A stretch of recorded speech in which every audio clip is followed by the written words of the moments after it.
Magandang araw, narito ang latest update natin sa super typhoon na si Nando at sa pinag-ibayong habagat base sa ating tropical cyclone bulletin na ipinalabas kaninang alas 11 ng umaga, ganun din ang ating weather advisory. So makikita po natin dito sa ating latest satellite image animation na patuloy nga ang paglapit ng super typhoon na si Nando dito sa may bandang Northern Luzon area.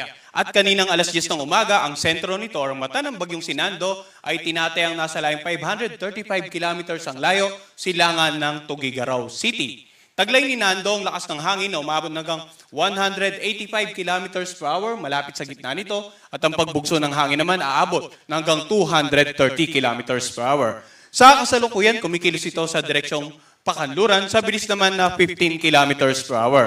Bagamat napakalayo pa ng sentro ng bagyong si Nando sa kalupan ng ating bansa, mapapansin po natin yung malawak na kaulapan nito ay tumatama na nga sa ilang bahagi ng Northern and Central Luzon. Samantala dito naman sa may bandang kanlurang bahagi ng Central at ng Southern Luzon at ng maging Visayas, mapapansin po natin yung mga ulap ng pinag-ibayong habagat or southwest monsoon. Kaya bukod po sa tropical cyclone bulletin ay nagpalabas din tayo ng tinatawag nating weather advisory patungkol sa ulan na dala ng bagyong si Nando at ng habagat.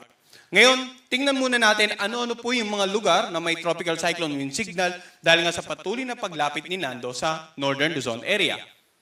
Sa ngayon po, lahat ng mga areas na may kulay dilaw ay inaasahan natin na or nakataas ang tropical cyclone wind signal number 2. Ang ibig sabihin, posibleng makaranas po ito ng malalakas na hangin mula 62 hanggang 88 kilometers per hour in the next 24 hours. So maaaring yung mga ibang lugar ditong naka-highlight ng yellow ay hindi pa nakakaranas, but asahan po natin yan within a 24-hour period. Ang mga lalawigan ng Batanes, ang Cagayan, kasama nga itong Babuyan Island, yung northern at saka eastern portion ng Isabela, itong bandang Apayao, eastern portion ng Kalinga, ito northern portion ng Ilocos Norte. So, ulitin po natin, no? Ang lead time ng tropical cyclone wind signal number 2 ay 24 hours or less. So, not necessarily may mararamdaman na lalong-lalo na dito sa mga areas na bandang kanluran na ng binanggit nating lugar na naka-highlight ng yellow. Subalit, kailangan po natin pagandaan. In the next 24 hours, posibleng maramdaman na po yan. Samantala, yung mga lugar naman na naka-highlight ng light blue, yan po yung mga lugar na sa ngayon ay may tropical cyclone wind signal number 1. Ano pong ibig sabihin nun? Ang lakas ng hangin mula 39 hanggang 61 kilometers per hour ay posibleng maramdaman in the next 36 hours or less. Malaki pa po ang palugit ng mga lugar na may wind signal number 1. No? So, makakapaghanda pa ng gusto yung mga kababayan natin dito sa natitirang bahagi ng Isabela, Quirino, Nueva Vizcaya, sa natitirang bahagi ng Kalinga, sa Abra, sa Mountain Province, sa Ifugao, sa Benguet, dito rin sa natitirang bahagi ng Ilocos Norte, sa buong Ilocos Sur, sa La Union, at wind signal number 1 din po sa Pangasinan, northern portion ng Zambales, northern and central portion ng Nueva Ecija, northern and central portion ng Tarlac at ng Aurora. So, magtataka po yung mga kababayan natin dito, no, na wind signal number 1 na pero wala pang nararanasan. Gaya nga po na nabanggit ko, ang palugit or lead time para maranasan yung kalakasan ng hangin na associated with wind signal number 1 ay 36 hours or less pa. Subalit sa mga susunod na bulletin natin, pwedeng ma-upgrade po yung mga wind signal habang patuloy na lumalapit yung bagyong si Nando dito nga sa may bandang Northern Luzon. Kaya dapat maging handa na ngayon pa lamang, maging handa na po yung mga kababayan natin dito sa Northern and Central Luzon. And as much as possible, makipag-ugnayan sa kanilang local government tsaka local DRR officials para po sa patuloy na gawaing pangkaligtasan. Ano naman inaasahan natin pagkilos ng bagyong si Nando in the next 3 to 5 days? So ito po yung analysis natin kaninang alas 8 ng umaga. Ang tinatayang sentro ni Nando ay napakalayo pa dito sa kalupaan ng ating bansa. At bukas ng umaga po, ay inaasahan natin na halos napakalapit na niya dito nga sa may bandang Babuyan Island. No? Tinatayang 170 kilometers na lamang layo silangan ng Calayan, Cagayan, bukas ng umaga. Sa darating naman na Martes ng umaga, inaasahan natin itong nakalabas na ng ating area of responsibility sa layong 385 kilometers west ng Basco, Batanes. So ang critical, in terms of pagtawid ng bagyo or pagdaan ng bagyo dito nga sa may bandang Dulong Hilagang Luzon, ay simula po bukas hanggang sa darating na Martes. At pinakikita nga natin dahil sa patuloy na inaasahang paglapit nito sa ating bansa, binanggit natin kanina, posible pang ma-upgrade yung mga wind signal na nakataas sa mga oras ito at posible pong madagdagan pa yung mga lugar na may wind signal. Samantala, sa darating naman na Miyerkules ng umaga, inaasahan natin ang sentro nito ay posibleng nandito na sa coastal waters ng southern part ng China. At sa darating naman na Huwebes ng umaga ay posibleng nandito na sa may bandang northern part ng Hainan province ng China. So ulitin natin, no? Ito po yung tinatayang pagkilos ng sentro lamang ng bagyong si Nando. Dapat bang maging handa ang Calayan at Batanes? Yes, pati na rin po itong Cagayan and Ilocos Norte dahil nakapaloob pa rin po sila sa tinatawag nating area probability. Ang area probability nagpapakita ng mga lugar na pwedeng tahakin ang sentro ng bagyong Sinando bukod pa dito sa projection natin ng center track. So dapat maging handa in terms of landfall, itong Batanes, Babuyan Group of Island, itong Cagayan at maging itong bandang Ilocos Norte area. At maaari pang mabago yung mga forecast track natin or maaaring ma-maintain same scenario sa mga susunod nating tropical cyclone bulletin, antabayanan po natin yan.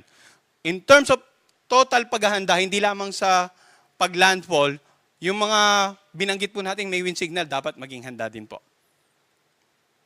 In terms of rainfall, ano nga ba yung inaasahan natin?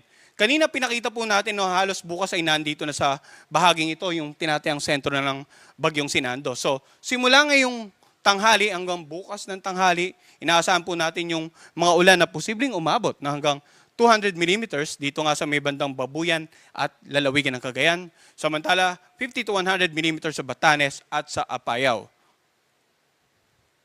Ngayong araw din po hanggang bukas, no, may mga pag-ulan na dulot naman ng habagat dito nga sa may bandang Zambales, Bataan, Cavite, Batangas, Romblon, Palawan at Antique, 50 to 100 millimeters. Samantala, 100 to 200 millimeters sa Occidental Mindoro. Pero sa forecast track natin, patuloy ang kikilos ng palapit na ating bansa. Kaya't simula naman bukas ng hapon hanggang sa darating na Martes ng hapon, mas maraming paulan na po ang inaasahan natin dito nga sa may bandang Batanes, dito sa may bandang Babuyan Island, Cagayan, Apayao, Abra at Ilocos Norte. More than 200 millimeters of rain na po yung inaasahan natin.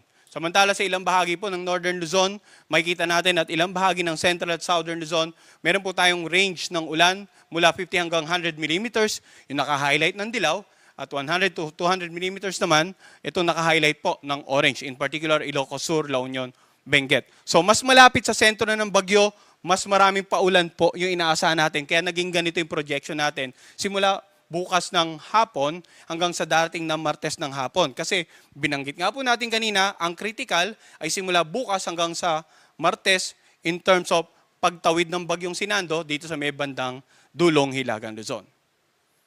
Samantala, sa darating naman na Martes ng hapon hanggang Miyerkules ng hapon, or bukas ng hapon hanggang Martes ng hapon po, yung mga pag-ulan pa rin natin dito sa may bandang Palawan at Mindoro, 50 to 100 millimeters naman. Bukas naman ng hapon, yung third day forecast natin, or Tuesday ng hapon hanggang Wednesday ng hapon, inaasahan natin na bahagyang mababawasan ng forecast rainfall. Wala na po tayong ibang kulay kundi sa dilaw sa mga lugar na previously naapektuhan ng bagyo sapagkat by Wednesday afternoon, inaasahan nga natin na tuluyan ng nakalabas ng PAR ang bagyong si Nando.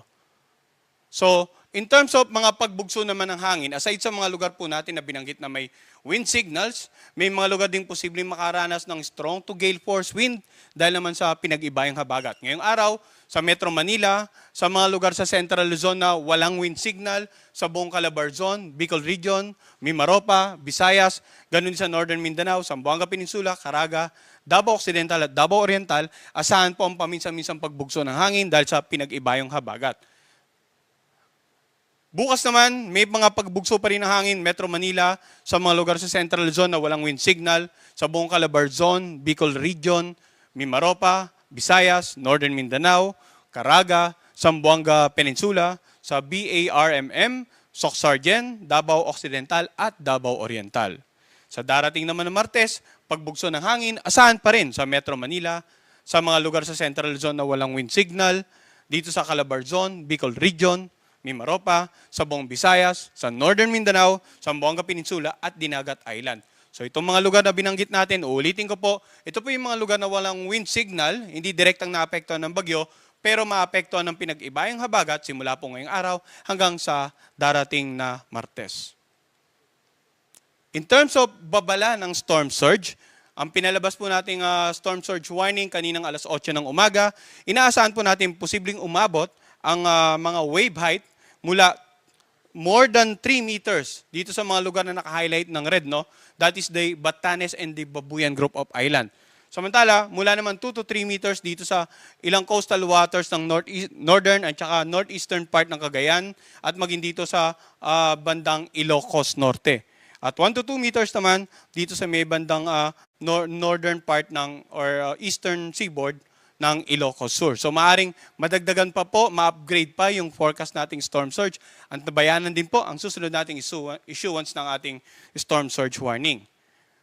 And basically, yung gale warning po natin sa mga lugar na may wind signal, sa mga lugar na walang wind signal, dapat po wag nang pumalawot ang anumang uri ng sakyang pandagat dyan sapagkat inaasahan po natin na magiging maalon hanggang sa napakalon, hanggang sa tuloy na nga makalagpas itong bagyong Sinando in the next 2 to 3 days. Ang lahat po ay pinapayang pa rin mag-monitor sa update ng Pag-asa hinggil sa bagyong Sinando at sa pinag-ibayang habagat. At yung mga lugar na may sa kasalukuyan may wind signal ay pinapayang pong patuloy na makipag-ugnayan sa kanilang local government at saka local disaster risk reduction managing officers para po sa patuloy na gawaing pangkaligtasan. Ang susunod po nating tropical cyclone bulletin ay ipapalabas mamayang alas 5 ng hapon. Yan po muna ang update mula dito sa Pag-asa Weather Forecasting Center. Magandang araw po sa kanilang lahat.